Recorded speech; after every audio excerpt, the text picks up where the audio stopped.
Toy go'shtidan qazi, qarta, indika qazi, koreyka rulet va boshqa premium darajasidagi halol go'shtli ruletlar, dengiz mahsulotlari, qizil qora ikra, damashniy kolbasa, tushonka, mol, qo'y, quyon, o'rdak, hattoki fazan go'shtini topdim. Bu go'sht dunyosi qayerda ekan deb o'ylayapsiz-a? Bularning hammasi qazi markazi do'konida. Assortiment ko'pligidan boshingiz aylanib, qaysi birini olishni ham bilmay qolasiz. Ayni shunaqa paytda menga o'xshab degustatsiya qilib tanlashingiz mumkin. Sotuvchi amaki berilib, tushuntirib, hammasidan yedirib ko'ryaptilar. Mani chekagim esa hech tana qolay demayapti.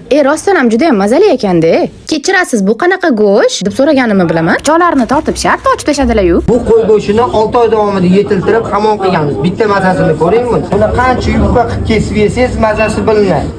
Xullas, degustatsiya yana davom etadigan bo'ldi. Shu paytgacha shokoladli tort yeb ko'rganman, lekin baliqlisini birinchi marta. Kelgan dengiz, okean baliqlari.